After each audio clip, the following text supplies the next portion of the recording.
Assalamualaikum warahmatullahi wabarakatuh. Selamat bertemu kembali dengan saya, Siti Malihatun Badriah. Salam sehat, bahagia, dan sukses selalu. Teman-teman para pemirsa yang berbahagia, pada kesempatan yang sangat luar biasa ini kita kembali bertemu untuk membahas mengenai hukum waris. Kali ini kita akan membahas mengenai cara menghitung bagian mutlak atau legitim porsi. Dalam menghitung legitim porsi atau bagian mutlak ini, kita bisa melihat dalam pasal 921 Kitab Undang-Undang Hukum Perdata, yaitu mengenai cara menghitung bagian mutlak atau legitim porsi. Dalam hal ini dilakukan langkah-langkah sebagai berikut. Harta peninggalan dari seorang yang meninggal dunia semuanya dijumlah terlebih dahulu. Kemudian ditambahkan dengan seluruh barang-barang, seluruh harga barang yang sudah dihibahkan oleh pewaris pada saat pewaris masih hidup. Nah, dari jumlah tersebut kemudian dikurangi dengan seluruh hutang dari pewaris. Nah, inilah yang menjadi dasar bagi penghitungan legitim porsi atau bagian mutlak. Hutang-hutang pewaris yang dimaksud di sini adalah seluruh hutang yang terjadi atau timbul pada saat pewaris masih hidup. Sedangkan hutang-hutang yang timbul setelah pewaris meninggal dunia ini tidak bisa dipakai sebagai dasar dikurangkan dalam pembagian legitim porsi ini, kecuali ongkos pemakaman. Kemudian dalam hal ini harus ditambahkan seluruh harga barang yang dihibahkan oleh pewaris pada saat masih hidup. Nah, yang dimaksud hibah dalam hal ini adalah pemberian yang dilakukan cuma-cuma, yang telah dilakukan oleh si yang meninggal dunia tadi. Nah, inilah yang dimaksud dengan hibah. Nah, yang termasuk di dalam hibah dalam hal ini adalah yang pertama, hibah dalam arti formal yang dilakukan pada waktu pewaris masih hidup.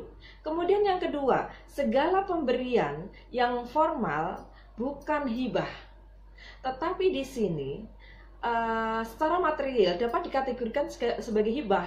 Misalnya adalah penjualan dengan harga yang sangat-sangat murah. Kemudian yang ketiga adalah pembebasan hutang. Benda-benda yang dihibahkan harus dihitung menurut keadaan pada waktu barang-barang tersebut dihibahkan atau diberikan kepada seseorang. Namun mengenai nilainya atau harga barang tersebut dihitung pada saat sesuai dengan harga pada saat si pewaris meninggal dunia. Contohnya, P mempunyai 2 orang anak, namanya A dan B. Pada tahun 40, P ini menghibahkan sebidang tanah kosong kepada seseorang yang namanya adalah X, yang pada waktu itu harganya adalah Rp100.000. Kemudian P meninggal pada tahun 1950. Pada saat meninggal ditemukan ada suatu testamen untuk sahabatnya. Jadi mengangkat sahabatnya yang namanya Z sebagai satu-satunya ahli waris dari pewaris ini.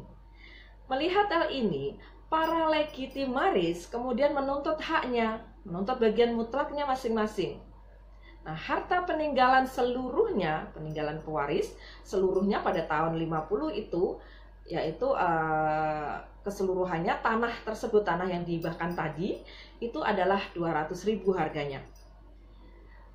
Lalu bagaimana penghitungannya? Nah, harta peninggalan pewaris misalnya adalah 700.000, kemudian ditambahkan dengan harga tanah tadi, harga yang dihibahkan itu adalah 200.000, karena pada saat meninggal dunia tanah tersebut harganya 200.000, meskipun pada saat dihibahkan harganya adalah 100.000. Nah, jadi 700.000 ditambahkan 200.000, totalnya adalah 900.000. Nah, kemudian legitim porsi atau bagian mutlak dari A, berarti anaknya adalah A dan B. Nah, bagian mutlak dari A adalah 2/3 kali setengah kali 900.000.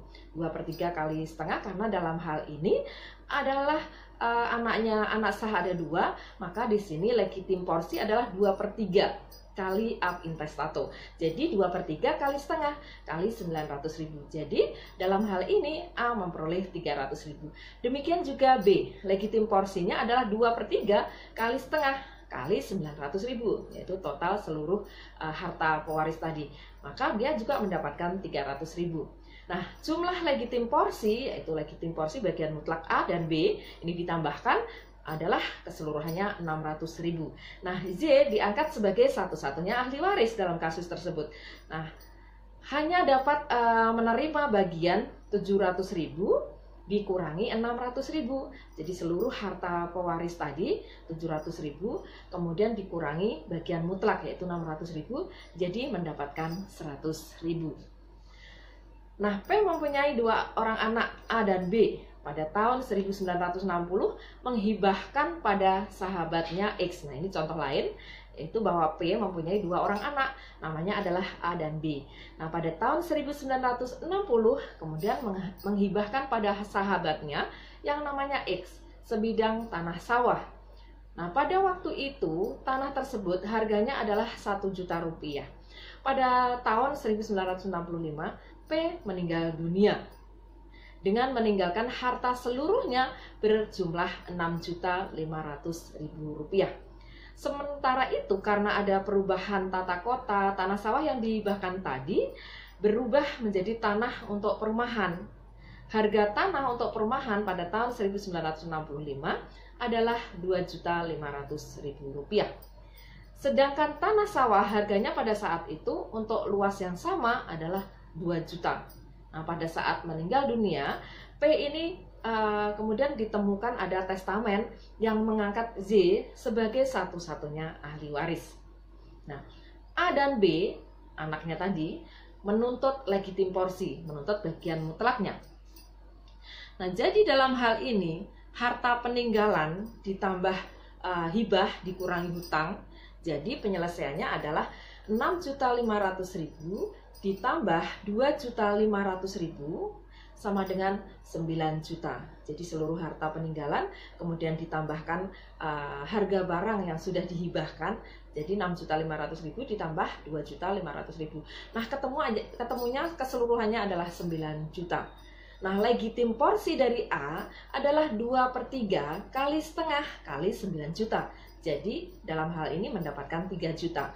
Kemudian legitim porsi B adalah sama dengan legitim porsi A, yaitu 2/3 kali setengah kali 9 juta, sehingga mendapatkan 3 juta. Jadi bagian dari Z adalah 6.500.000 dikurangi 6 juta, sehingga Z ini memperoleh 500.000 rupiah. Sedangkan hibah yang diterima oleh X tetap dimiliki oleh X.